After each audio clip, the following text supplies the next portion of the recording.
Hello everyone. आज के lecture में हम लोग कंप्यूटर नेटवर्क्स का सिलेबस डिस्कस करेंगे। मोस्ट अवेटेड वीडियो था ये, क्योंकि बहुत सारे स्टूडेंट्स रिक्वेस्ट कर रहे थे कि सर हमारे को एटलीस्ट एक बार बता दीजिए कितना कंप्यूटर नेटवर्क्स कंप्लीट हो चुका है, कितना रहता है, क्या क्या टॉपिक्स हमारे पेंडिंग हैं, क्या क्या टॉपिक्स हो गए हैं एंड सो ऑन। तो सारा कुछ मैं आज के लेक्चर में डिस्कस करूंगा और प्लान भी बताऊंगा कब तक मैं कंप्यूटर नेटवर्क्स को कंप्लीट करूंगा। ठीक है जी, तो चलो स्टार्ट करते हैं। एक्चुअली अराउंड 1 ईयर से ये प्लेलिस्ट हमारी पेंडिंग है। अराउंड 70% कंप्लीटेड है। बट वही बात है, क्या टॉपिक्स हो गए हैं, आगे आने वाले टाइम में क्या होंगे एंड सुनो, सारा कुछ मैं आज के लेक्चर में आपके साथ प्रॉपर प्लान डिस्कस कर देता हूँ। ठीक है जी। और बहुत स्टूडेंट्स रिक्वेस्ट कर रहे थे, इसलिए फिर मुझे लगा कि प्रॉपर एक बार डिस्कशन अच्छे से हो जाएगा तो अच्छा रहेगा। देखो भाई, सिलेबस क्या है कंप्यूटर नेटवर्क्स का। हमारे पास टोटल देखो ये टॉपिक्स है, हमारे पास टोटल आई थिंक 6 टॉपिक्स हैं जो हमारे को कंप्लीट करने हैं। फर्स्ट है जी इंट्रोडक्शन टू कंप्यूटर नेटवर्क्स। उसके बाद है फिजिकल लेयर के बारे में पढ़ना है हम लोगों को, फिर डेटा लिंक लेयर, फिर नेटवर्क लेयर, ट्रांसपोर्ट, एप्लीकेशन। ठीक है, टोटल 6 टॉपिक्स हैं। इनमें से हम लोग यहाँ तक ये सब कंप्लीट कर चुके हैं। ओके, तो हम लोग कहाँ तक कंप्लीट कर चुके हैं? यहाँ तक। नेटवर्क लेयर में थोड़ा सा पार्ट रह गया बस, बाकी ये 2 लेयर्स हमारी पेंडिंग है। तो मोस्टली 70% हमारा कंप्यूटर नेटवर्क कंप्लीटेड है, अराउंड 30% रह गया है। ठीक है, बट स्टिल सिलेबस है तो मैं proper plan wise topic wise सब कुछ अच्छे से आपको समझा देता हूँ। तो सबसे पहला टॉपिक है भाई introduction to computer networks. Next slide पे आते हैं और पढ़ते हैं इंट्रोडक्शन में क्या क्या देखना है हमने। सबसे पहले हम देखेंगे भाई हिस्ट्री या नीड क्या है कंप्यूटर नेटवर्क्स की। जैसे पहले तो जब कंप्यूटर डेवलप किया गया था ना, वो सिर्फ हाई स्पीड कैलकुलेशन के लिए किया गया था। कंप्यूटर वर्ड कैलकुलेशन से ही आया कंप्यूटेशन। ओके, तो फिर लेकिन हुआ क्या, जब जैसे से हार्डवेयर की कॉस्ट डिक्रीज हुई, अलग अलग जगहों पे कंप्यूटर इंस्टॉल होने शुरू हुए और फिर नीड महसूस हुई कि हम इनके बीच में डेटा ट्रांसफर करते हैं। तो फिर वहां से हमारा कंप्यूटर नेटवर्क डेवलप हुआ था, क्योंकि पहले डेटा ट्रांसफर करने के लिए फ्लॉपी डिस्क चलती थी, सीडी चलती थी। बट वही बात है, सीडी या फ्लॉपी डिस्क अगर आप यहाँ इंडिया में बैठे और आपको यूएस भेजनी है तो फिर किसी आदमी को जाना पड़ता था फिजिकली यूएस, वहां पे ट्रांसफर करो डेटा, फिर वापस आओ एंड सो, तो बहुत मुश्किल काम था। तो इसलिए सोचा गया कि वायर्स के थ्रू हम लोग सारा काम करना शुरू कर देंगे। वहां से फिर हमारा कंप्यूटर नेटवर्क शुरू हुआ था एंड सो, तो वो सब मैंने इंट्रोडक्शन जो पहला लेक्चर बनाया कंप्यूटर नेटवर्क का, मैंने वहां सारा ये सब डिस्कस किया हुआ है। अच्छा जी, फिर हम लोग आएंगे नेटवर्क मॉडल्स पे। तो हिस्ट्री में मैंने आपको बताया था कि जो फर्स्ट लेक्चर है आपको देखना, उसमें मैंने प्रॉपर डिस्कस किया है कि मतलब लेयर बाय लेयर काम चलता है एक्चुअली, है ना। हर एक लेयर के पास एक एक वर्क असाइन किया हुआ होता है। जैसे देखो, पूरा टास्क तो क्या है कि हमारे को यहाँ से ये एक कंप्यूटर है और ये दूसरा कंप्यूटर है, यहाँ से यहाँ हमने पूरा डेटा ट्रांसफर करना है। तो डेटा ट्रांसफर करना तो ये एक पूरा टास्क होगा ना, तो इसको हमने सब टास्क में डिवाइड किया हुआ है कि पहले पूरा डेटा भेजने की बजाय पैकेट बना लो, पैकेट बना करके भेजो, है ना। फिर हो सकता है कि ये यूनिक्स चला रहा है, ये शायद विंडोज चला रहा है, तो ऑपरेटिंग सिस्टम डिफरेंट है, तो ये आपस में कम्युनिकेट कैसे करें एंड सो ऑन। तो जो भी इश्यूज, जो भी प्रॉब्लम्स आती हैं, उन सबको मतलब हमने टास्क बना रखे हैं और लेयर बाय लेयर ये टास्क परफॉर्म किए जाते हैं। पैकेट बनाने का किसी लेयर का काम होगा, है ना, डेटा ट्रांसफर करने का किसी और लेयर का काम होगा एंड सो ऑन। तो वो सब मैंने डिस्कस किया, आपको देख लेना। ठीक है जी, तो वहीं से फिर नीड महसूस होती है कि हमारे पास नेटवर्क मॉडल्स होने चाहिए, मतलब जो कि ये पूरा टास्क जो है ना डेटा ट्रांसफर का, उसको प्रॉपरली हैंडल कर पाएंगे। मतलब जितने भी इश्यूज आ सकते हैं डेटा ट्रांसफर के, from machine A to machine B, जो भी इश्यूज आ सकते हैं वो सारे के सारे इश्यूज नेटवर्क मॉडल डील कर सकते हैं। ठीक है जी, तो ये लेयर बाय लेयर चलते हैं, हमारे पास मल्टीपल लेयर्स होती हैं। तो नेटवर्क मॉडल 2 टाइप के हैं, एक ओएसआई और एक टीसीपी आईपी। अभी जितना बोलूं उतना समझ नहीं आएगा, बेटर है कि आप वीडियोस देखो, वहां से आपको क्लैरिटी आएगी काम में। ये तो जस्ट बेसिक इंट्रोडक्शन में देता चला जा रहा हूं। ठीक है जी, तो नेटवर्क मॉडल 2 है जी, एक ओएसआई और एक टीसीपी आईपी, जो हमारे गेट के सिलेबस में है। एटीएम मॉडल भी है, बट वो हमने नहीं पढ़ना है। ठीक है, इन दोनों पे हमारी कंसंट्रेशन रहेगी। ओएसआई मॉडल इंपॉर्टेंट है क्योंकि इसका जो फंक्शंस है ना, मल्टीपल लेयर्स होती हैं। एक्चुअली ओएसआई मॉडल में 7 लेयर्स होती हैं, application, presentation, session, transport, network, data link और फिजिकल। टोटल 7 लेयर्स हैं। कैसे याद करना है इनको, मतलब सीरियल ऑर्डर में, क्योंकि लेयर नंबर 1 हमारे पास फिजिकल लेयर होती है, layer number 2 data link layer होती है, लेयर नंबर 3 नेटवर्क लेयर होती है। तो नंबर वाइज आपको याद नहीं रहता, तो उसके लिए भी मैंने सब ट्रिक्स एंड सो ऑन सब बता रखे हैं, आप लेक्चर्स देखना मेरे। ठीक है जी, तो इसमें ओएसआई में 7 लेयर्स होती हैं। तो ये लेयर्स कैसे याद करनी है वो सब मैंने बता रखा है। और मेन बात, ओएसआई मॉडल इंपॉर्टेंट इसलिए है क्योंकि इन 7 लेयर्स के ना हर एक लेयर के कुछ कुछ फंक्शंस है। तो फंक्शन डायरेक्टली गेट एग्जाम में पूछ ले जाते हैं कि फिजिकल लेयर का इसमें से क्या फंक्शन है, डेटा लिंक लेयर का इनमें से क्या फंक्शन है एंड सो ऑन। वो सब क्वेश्चंस आपको आने चाहिए, तो इसलिए ये थोड़ा सा इंपॉर्टेंट है। अच्छा, टीसीपी आईपी मॉडल भी क्यों एक्चुअली इंपॉर्टेंट है, क्योंकि ओएसआई मॉडल तो कभी जिंदगी में इंप्लीमेंट हुआ ही नहीं है। जो भी कुछ इंप्लीमेंट हो टीसीपी आईपी मॉडल के थ्रू हुआ है। पहली बात इंपॉर्टेंट। और दूसरी बात, इसमें जो आईपी प्रोटोकॉल है, टीसीपी प्रोटोकॉल है, इस पे बहुत क्वेश्चंस आते हैं। IP is internet working protocol, TCP is transmission control protocol. मैं सब लिखूंगा नहीं, टाइम बहुत ज्यादा वेस्ट हो जाएगा, ऊपर ऊपर से बोल रहा हूँ, लिखते जाओ। IP is internet working protocol, TCP is transmission control protocol. इसकी बेसिक इंट्रोडक्शन, इस पे बहुत कुछ है, वो सब डिटेल में हम लोग आगे देखेंगे। बट ये इंपॉर्टेंट इसलिए क्योंकि इसके अंदर बहुत सारे प्रोटोकॉल्स है, और उन प्रोटोकॉल्स के बारे में आपसे पूछा जाता है गेट एग्जाम में सीधा सीधा। ऐसे लेयर बाय लेयर भी पूछते हैं। आईपी प्रोटोकॉल किस लेयर पे वर्क करेगा, टीसीपी प्रोटोकॉल किस लेयर पे वर्क करेगा, and so TCP transport layer पे करता है, आईपी नेटवर्क लेयर पे करता है ना। और भी अलग अलग प्रोटोकॉल्स है, एआरपी है, आरएआरपी है, आईसीएमपी, आईजीएमपी, ये सब आईपी के सपोर्टिंग प्रोटोकॉल्स हैं। ये किस लेयर पे होते हैं, नेटवर्क लेयर पे होंगे, क्योंकि इसके सपोर्टिंग प्रोटोकॉल्स है। ऐसे डीएनएस है, simple network mail transfer protocol है, बहुत सारे एसएमटीपी एंड सो ऑन, वो सब एप्लीकेशन लेयर पे है। तो ये भी क्वेश्चन बहुत ज्यादा आते हैं कि कौन सा प्रोटोकॉल किस लेयर पे काम करता है, तो वो सारा कुछ टीसीपी आईपी मॉडल में आता है। ठीक है जी। अच्छा जी, उसके बाद फिर हम आएंगे जी इंट्रोडक्शन टू ओएसआई मॉडल। इसमें मैं आपको बेसिक इंट्रोडक्शन दूंगा, ओएसआई मॉडल क्या है, क्या यूज है एंड सो ऑन, इसकी 7 लेयर्स क्या हैं, बहुत कुछ मैं समझाऊंगा, आप देखना, लेक्चर देखना अच्छे से। अच्छा जी, उसके बाद है जी फंक्शन ऑफ ईच लेयर, वो जो मैं आपको कहता बहुत इंपॉर्टेंट है। ये सब हर एक लेयर का एक मैं आपको फंक्शंस दूंगा। एप्लीकेशन लेयर के क्या फंक्शन है, डेटा लिंक लेयर के क्या फंक्शन है, ट्रांसपोर्ट लेयर के क्या फंक्शन है, नेटवर्क लेयर के क्या फंक्शन है एंड सो ऑन। तो 7 लेयर्स है, हर एक लेयर के कुछ ना कुछ फंक्शंस हैं, डेडिकेटेड फंक्शंस है, वो सब आपको आने चाहिए। जैसे एक्सेस कंट्रोल का काम है, वो डेटा लिंक लेयर का है। ठीक है जी। फ्लो कंट्रोल का काम है, डेटा लिंक लेयर पे भी चलता है, ट्रांसपोर्ट लेयर पे भी चलता है। फिर ये भी सवाल उठता है कि ये दो दो लेयर पे क्यों करवा रहे हो flow control and so on. वो सारी बातों का आंसर आप थोड़ा सा वीडियोस देखेंगे तो आपको समझ में आएगा। ठीक है जी। अच्छा जी, तो ये हो गया जी, ये हर एक लेयर के फंक्शंस के बारे में कुछ कुछ इंट्रोडक्शन। फिर टीसीपी आईपी मॉडल की बेसिक इंट्रोडक्शन दूंगा मैं आपको, टीसीपी आईपी मॉडल क्या है, इसमें कितनी लेयर्स हैं एंड सो ऑन। तो मिसकंसेप्शन रहती है कि 4 लेयर है या 5 लेयर है, तो एक्चुअली में इसके अंदर 4 लेयर ही है, लेकिन हम लोग 5 लेयर के हिसाब से पढ़ेंगे। जो actual standard TCP IP model बनाया गया था उसमें 4 ही लेयर थी। ठीक है, कौन कौन सी थी वो सब तो खैर आप लेक्चर देखोगे तो बात की बात है, वो सब समझ में आएगा। बट हम 5 लेयर के हिसाब से पढ़ेंगे, क्योंकि वही बात है, लेयर बाय लेयर बाइफरकेट करके पढ़ने में थोड़ी सी आसानी रहती है। और आपकी जो फरजन की बुक है उसने भी 5 लेयर्स ही यूज करी है, तो वही सब मैं आपको पढ़ाऊंगा। ठीक है जी। अच्छा जी, उसके बाद फिर आईपी की इंट्रोडक्शन लेंगे और उसकी सपोर्टिंग प्रोटोकॉल्स की इंट्रोडक्शन लेंगे। आईपी के 4 सपोर्टिंग प्रोटोकॉल होते हैं भाई, सब आपको अच्छे से पता होना चाहिए। ARP, address resolution protocol, then reverse address resolution protocol, RARP. बोलता जा रहा हूँ, लिखते जाना पॉज कर करके, मैं लिखूंगा नहीं सारा, क्योंकि लेक्चर्स में फिर क्या करोगे, सारा कुछ यही बता दूंगा तो लेक्चर में क्या मिलेगा आपको। ठीक है, पॉज करके लिख लेना, बहुत टाइम वेस्ट होगा। फिर हम ARP, RARP, ICMP, internet control message protocol, IGMP, internet group message protocol and so on, ये सब हम लोग देखेंगे आराम से। ठीक है जी। उसके बाद फिर आएगा जी introduction to TCP, basic basic introduction दे दूंगा, टीसीपी क्या है, कैसे फंक्शन करता है एंड सो ऑन, है ना। सेगमेंटेशन क्या होती है, सेगमेंट्स बनाता है ना टीसीपी, तो ये भी बहुत क्वेश्चंस आते हैं। क्या किस लेयर पे पैकेट का क्या नाम है, पैकेट तो पैकेट ही है, लेकिन हर एक लेयर पे ना अलग अलग नाम है। जैसे डेटा लिंक लेयर की बात करूंगा तो वहां पे पैकेट को फ्रेम कहते हैं, नेटवर्क लेयर की बात करूंगा तो वहां पे पैकेट को डेटाग्राम कहते हैं, और ट्रांसपोर्ट लेयर की बात करूंगा तो वहां पे पैकेट को सेगमेंट कहते हैं। सेगमेंट भी कहते हैं, यूजर डेटाग्राम भी कहते हैं, डिपेंडिंग ऑन द प्रोटोकॉल। अगर टीसीपी यूज करे तो सेगमेंट, यूडीपी यूज कर रहे हो तो यूजर डेटाग्राम। और नेटवर्क लेयर पे क्योंकि हमारा इंटरनेट प्रोटोकॉल चलता है तो वहां पे हम लोग इसको डेटाग्राम कहते हैं। ठीक है जी, आराम से आगे बात करेंगे, है ना। और डेटा लिंक लेयर पे फ्रेम कहते हैं। तो अब क्वेश्चन में जब देखो, क्वेश्चन जब गेट एग्जाम में पूछते हैं ना तो ऐसे नहीं बोलते किस लेयर का है, सीधा बोलेंगे a frame is transferred and so on. फ्रेमवर्ड सुनते समझ लेना डेटा लिंक लेयर की कहानी पूछ रहे हैं। फिर पूछेंगे user datagram is transferred from station A to station B and so on, समझ लेना नेटवर्क लेयर की कहानी चल रही है। User datagram is transferred from station A to station B, समझ लेना ट्रांसपोर्ट लेयर की कहानी है। या segment is transferred from A to B and so on, तो समझ लेना ट्रांसपोर्ट लेयर की कहानी है। इस तरीके से आप इनडायरेक्टली क्वेश्चंस को पहचान कर सकते हैं। ठीक है जी। अच्छा जी, तो इंट्रोडक्शन टू टीसीपी ये भी समझ गए, तो ये होगी जी हमारी basic introduction to computer networks complete. ठीक है जी। टोटल देख लो कितने टॉपिक्स हैं, 1 2 3 4 5 6 7, टोटल 7 टॉपिक्स हैं, सब मैंने कंप्लीट करा दिए आपको। Introduction to CN is completed. उसके बाद आती है जी फिजिकल लेयर की कहानी। तो अब वही बात है, इंट्रोडक्शन हमारी कंप्लीटेड है ना, तो मैंने बोलता हम 5 लेयर आर्किटेक्चर फॉलो करेंगे, तो पांचों लेयर को हम लेयर बाय लेयर पढ़ेंगे। देखो मैंने अलग से लिखे भी हैं, देखो पांचों लेयर है ना, physical, data link, network, transport और एप्लीकेशन, तो ये अलग अलग हम लोग पढ़ेंगे। तो जो टीसीपी आईपी मॉडल जिसमें 4 लेयर थी, उसमें फिजिकल और डेटा लिंक को कंबाइन कर रखा है, वो सब बता रखा है मैंने आपको। टीसीपी आईपी मॉडल का वीडियो देखना, वहां सारा एक्सप्लेन कर रखा है मैंने आपको। तो अभी 4 लेयर बनती है, तो ये टोटल ये 1 लेयर होती है, ये 2, ये 3 और ये 4, और हम ऐसे अलग अलग पढ़ रहे हैं just for the sake of easiness और कुछ नहीं। तो बस वही बात है, इंट्रोडक्शन कंप्लीट करने के बाद हम लोग लेयर बाय लेयर एक एक चीज को करेंगे। तो आप देखो भाई, सबसे पहले आती है फिजिकल लेयर। फिजिकल लेयर में क्या है, इंट्रोडक्शन टू सिग्नल्स। इस पे छोटे छोटे क्वेश्चन आ जाते हैं। सिग्नल कौन से होते हैं, analogue signal, digital signal, simple भी होते हैं, कंपोजिट भी होते हैं एंड सो ऑन, वो सब हम लोग आराम से देखेंगे सिग्नल्स के टाइप।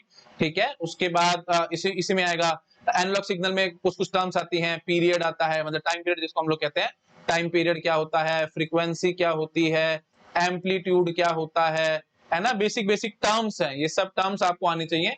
इसमें छोटे छोटे न्यूमेरिकल्स आ जाते हैं, बिट रेट क्या है, बॉड रेट क्या है, ये सब डिजिटल सिग्नल में आएगा, बिट रेट क्या है, बॉड रेट क्या है एंड सो ऑन, है ना, वो सब उसमें छोटे छोटे क्वेश्चंस आते हैं, वो सब आपको मिल जाएंगे, आप प्लेलिस्ट चेक करना मेरी।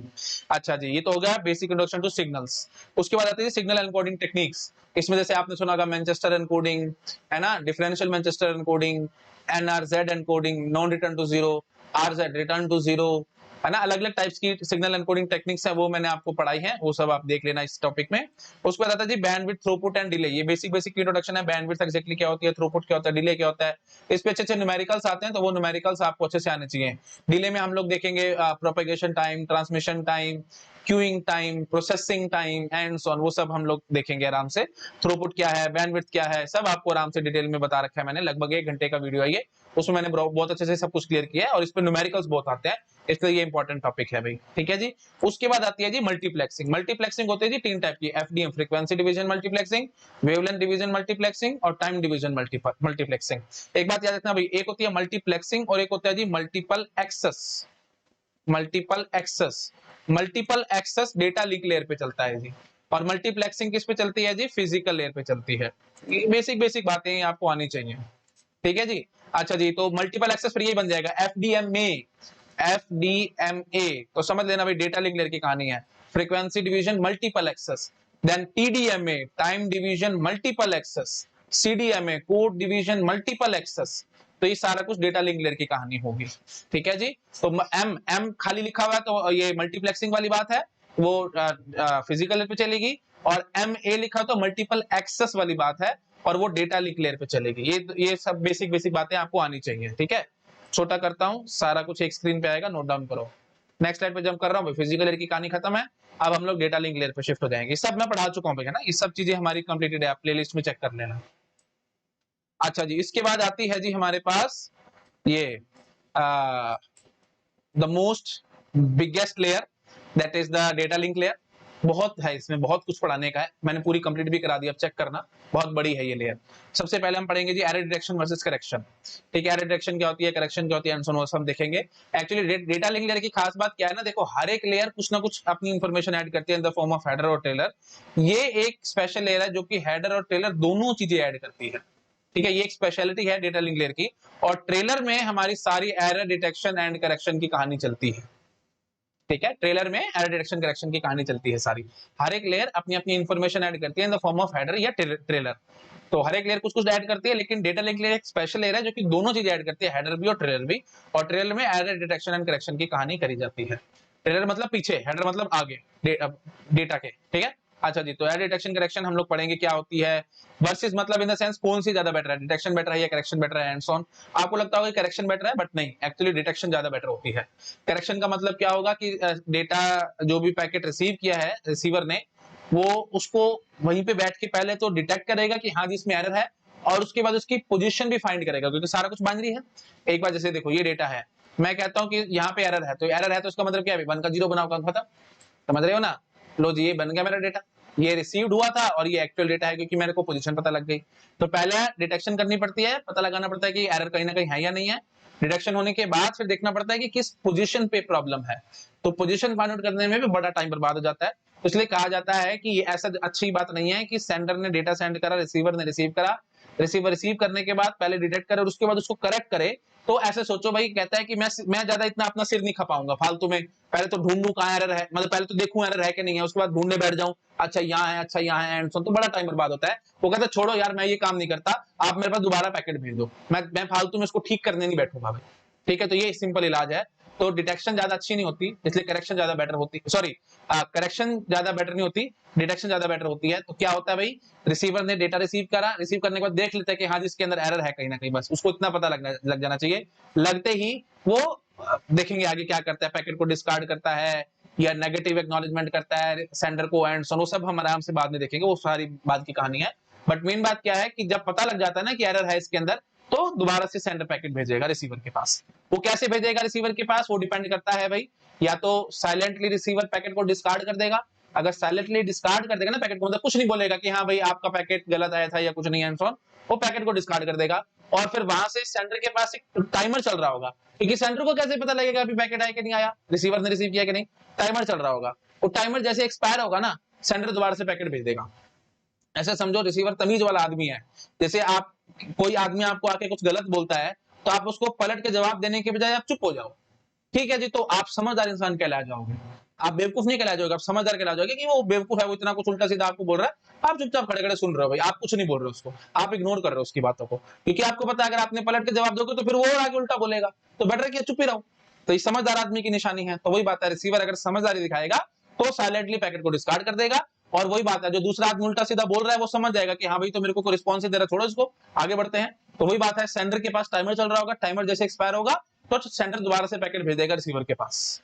ठीक है जी, कि हाँ जी अब आपका भाई पता लग गया भाई उसको टाइमर एक्सपायर हो गया, तो पैकेट दोबारा भेज दिया। अच्छा, अब अगर बाय चांस पैकेट ठीक ठाक पहुंच गया होगा तो रिसीवर एक्नॉलेजमेंट करता है सेंडर को कि हाँ जी मेरे पास पैकेट पहुंच चुका है, तो उसका जो भी टाइमर चल रहा होगा वो बंद कर देगा और फिर उसकी कंसंट्रेशन आएगी नेक्स्ट पैकेट को भेजने में।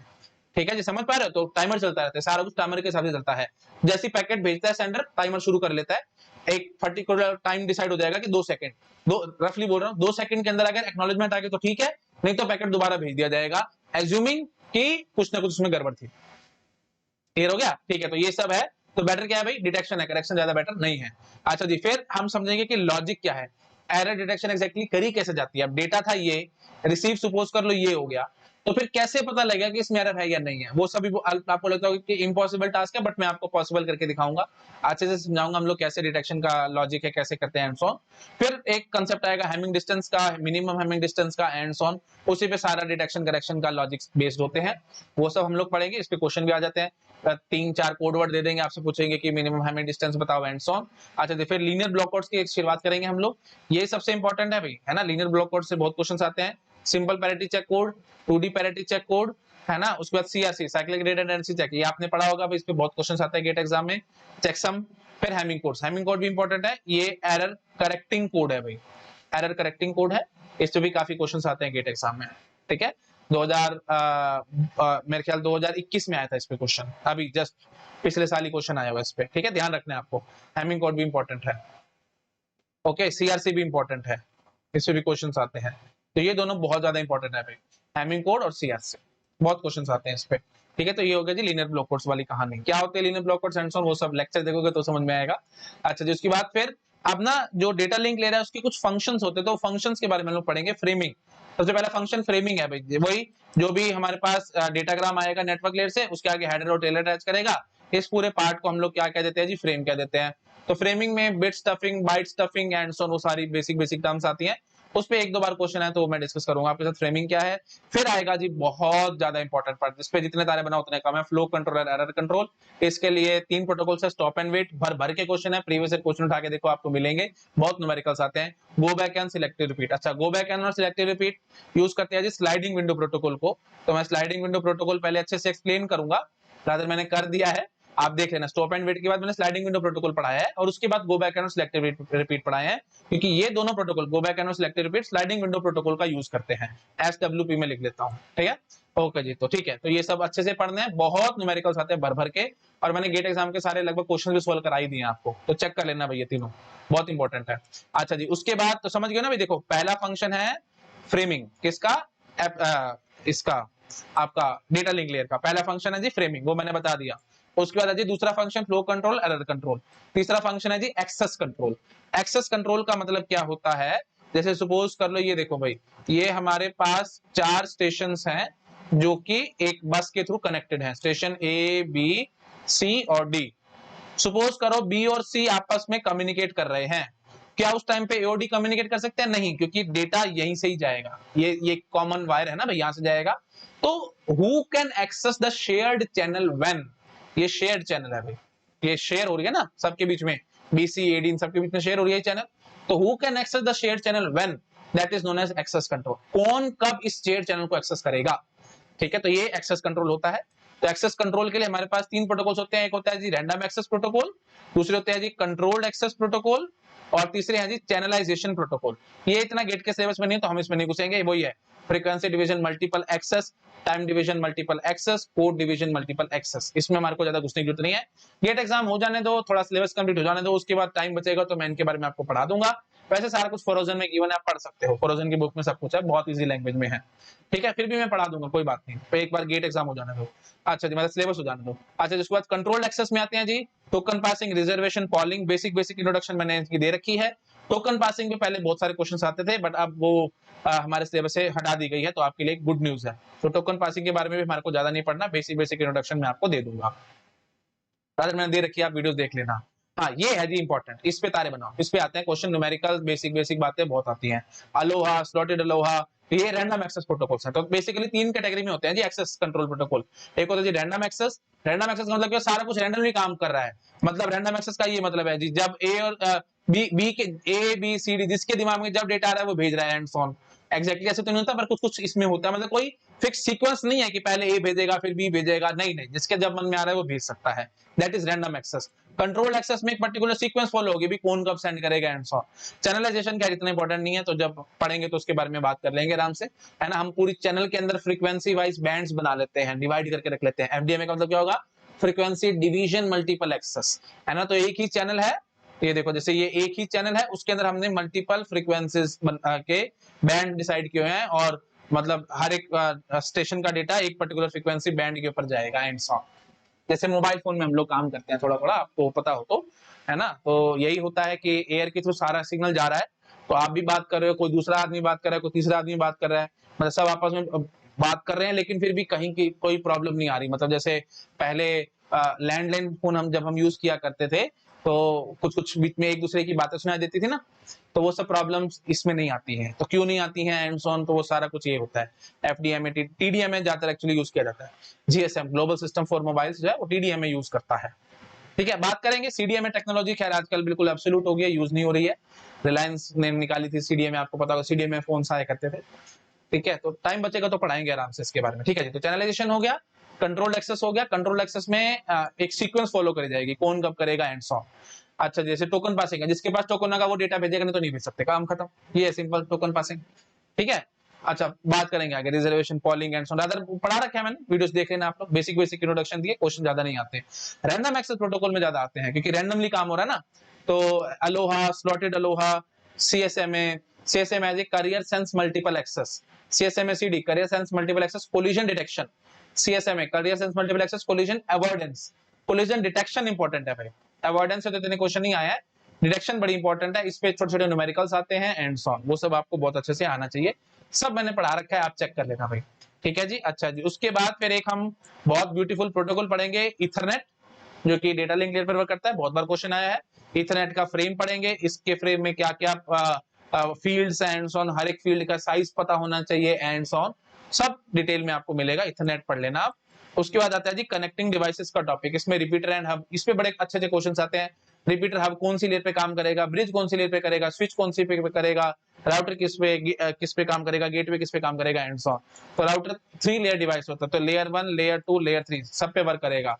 मतलब फिजिकल पे भी काम करता है, डेटा लिंक लेयर पे भी काम करता है, और नेटवर्क लेयर पे भी काम करता है। तो ऐसे मत बोल देना राउटर सिर्फ नेटवर्क लेयर पे काम करता है, राउटर तीनों लेयर पे काम करता है।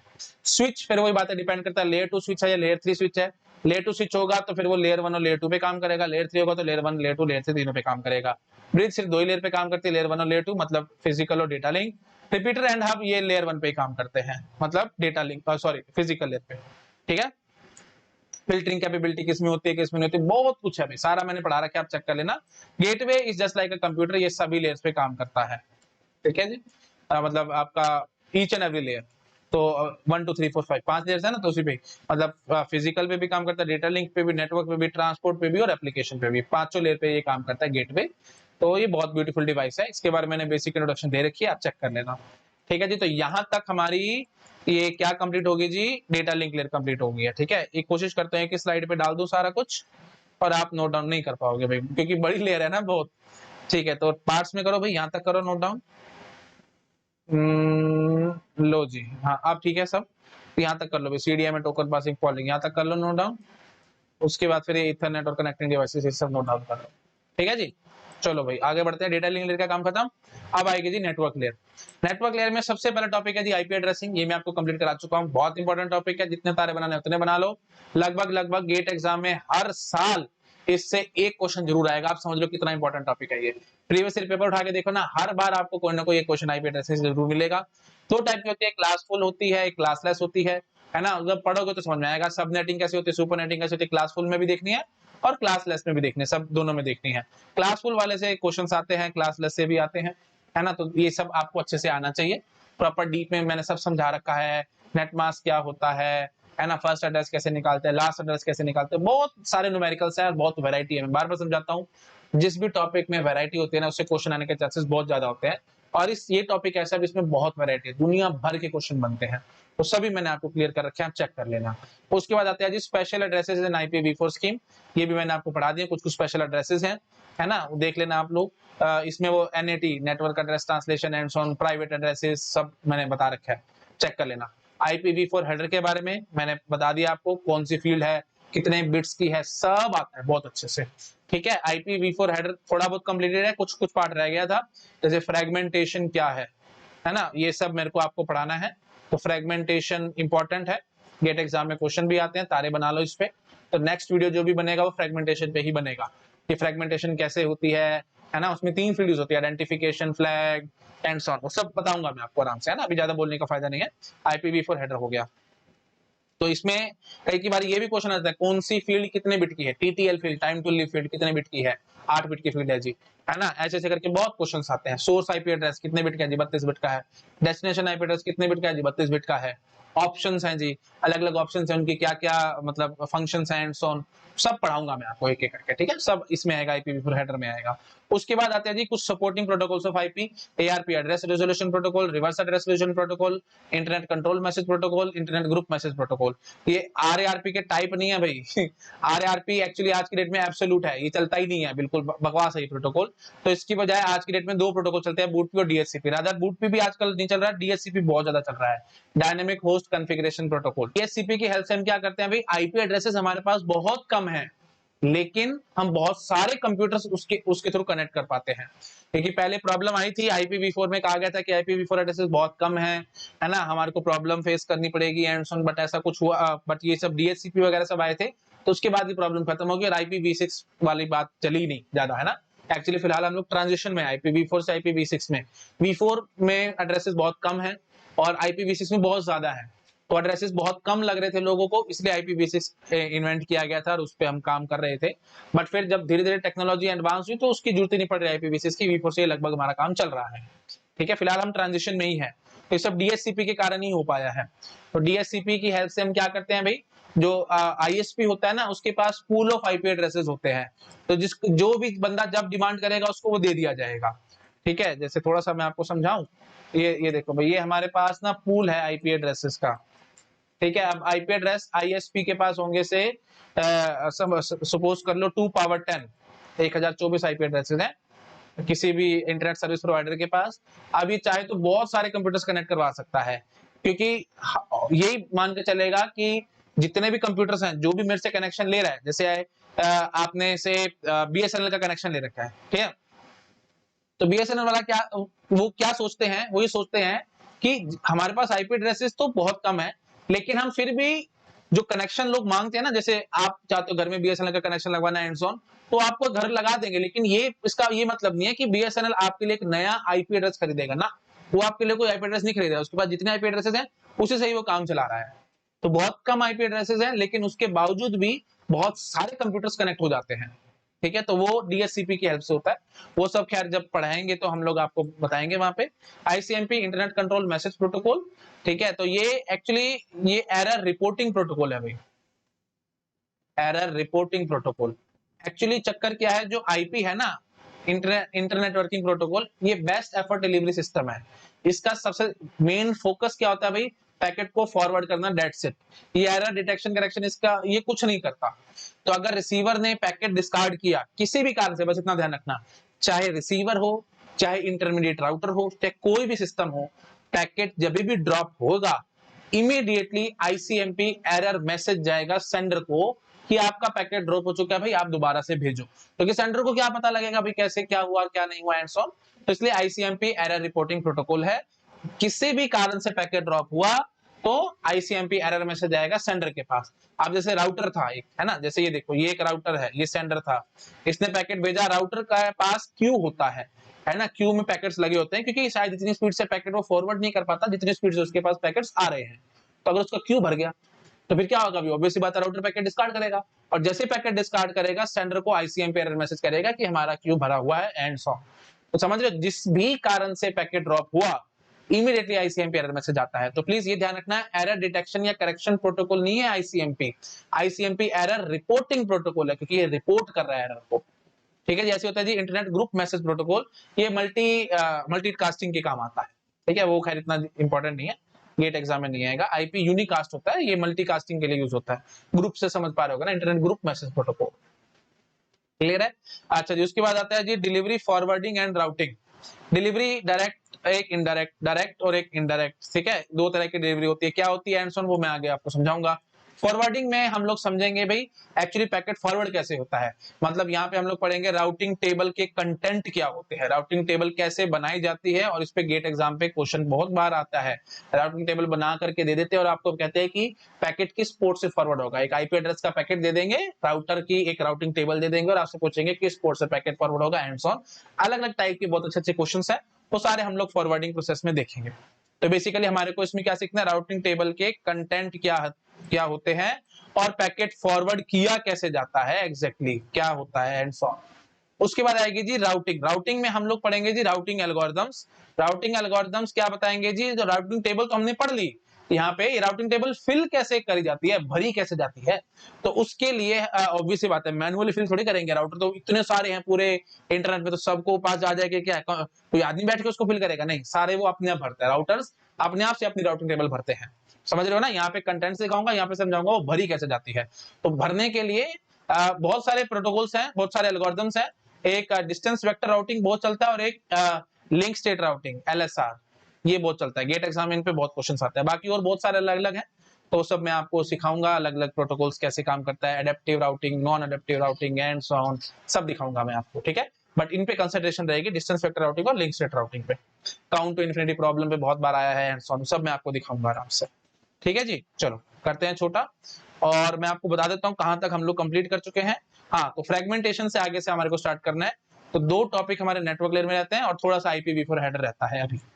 ठीक है, और उसके बाद आगे ट्रांसपोर्ट और एप्लीकेशन लेयर तो हमारी पूरी रहती है अभी, और छोटी छोटी सी ज्यादा टफ नहीं है वो, नोट डाउन करो इसको फटाफट। कर लिया? उसके बाद आते हैं ट्रांसपोर्ट लेयर। इसमें बेसिक इंट्रोडक्शन में आपको दूंगा तो ट्रांसपोर्ट लेयर की, इसमें इंट्रोडक्शन में हम लोग पढ़ेंगे ये सब, पोर्ट एड्रेस क्या होता है एंड सो ऑन, है ना, तो सब हम लोग देखेंगे, कितने बिट्स का है, सब इंट्रोडक्शन हम लेंगे। और ट्रांसपोर्ट लेयर पे दो प्रोटोकॉल्स के बारे में हमारे को पढ़ना है, एक यूडीपी और एक टीसीपी। तो बिल्कुल बेसिक क्वेश्चन की बात करो तो सीधा ऐसे क्वेश्चन आ जाएगा, यूडीपी किस लेयर पे वर्क करता है, तो ट्रांसपोर्ट लेयर पे वर्क करता है। यूडीपी होता है यूजर डेटाग्राम प्रोटोकॉल, टीसीपी होता है भाई ट्रांसमिशन कंट्रोल प्रोटोकॉल। टीसीपी काफी बड़ा टॉपिक है और बहुत इंपॉर्टेंट है, काफी बार इस पे कुछ कुछ क्वेश्चन आते हैं, है ना। कनेक्शन एस्टेब्लिश किया जाता है, कनेक्शन ओरिएंटेड प्रोटोकॉल होता है ये। तो 4 वे हैंडशेकिंग यूज होता है कनेक्शन एस्टेब्लिशमेंट के लिए, कनेक्शन टर्मिनेशन के लिए 3 वे हैंडशेकिंग होता है ना, एंड सो ऑन, वो सब मैं आपको दिखाऊंगा। 3 वे हैंडशेकिंग और 4 way handshaking with half close and so on, सारा कुछ है, इंपॉर्टेंट बातें हैं। टीसीपी काफी अच्छा है, इसको हम लोग अच्छे से पढ़ेंगे। यूडीपी में ज्यादा इतना खास इंपॉर्टेंट नहीं है, छोटा सा प्रोटोकॉल है, बहुत जल्दी आपको करा दूंगा मैं। अच्छा, फिर आता जी कंजेशन कंट्रोल, ये बड़ा इंपॉर्टेंट है भाई। इसमें हम लोग पढ़ेंगे जी टीसीपी, सबसे पहले तो TCP congestion, TCP congestion control, इस पे बहुत बार क्वेश्चन आते हैं। Slow start, exponential phase and so on, सब कुछ मैं आपको आराम से दिखाऊंगा, है ना। टीसीपी कंजेशन कंट्रोल क्या होता है, इस पे बहुत बार गेट एग्जाम में क्वेश्चन है, तारे बनाओ इस पे। ठीक है जी, उसके बाद फिर एक आता है जी लीकी बकेट, टोकन बकेट। ठीक है जी, लीकी बकेट, टोकन बकेट, तो ये सब हम लोग पढ़ेंगे, है ना। इस पे भी अच्छे अच्छे न्यूमेरिकल्स आते हैं गेट एग्जाम में, तो ये भी हम लोग देखेंगे। ये एक्चुअली ट्रैफिक शेपनिंग के काम आते हैं, शेप देते हैं ट्रैफिक को। Leaky bucket, token bucket and so on, वो सब हम लोग देखेंगे। और भी बहुत सारी टेक्निक्स है कंजेशन कंट्रोल की, वो हम लोग आराम आराम से देखेंगे। ठीक है, इसी टॉपिक के अंदर देखेंगे ट्रांसपोर्ट लेयर में। ठीक है जी, इसको नोट डाउन कर लो।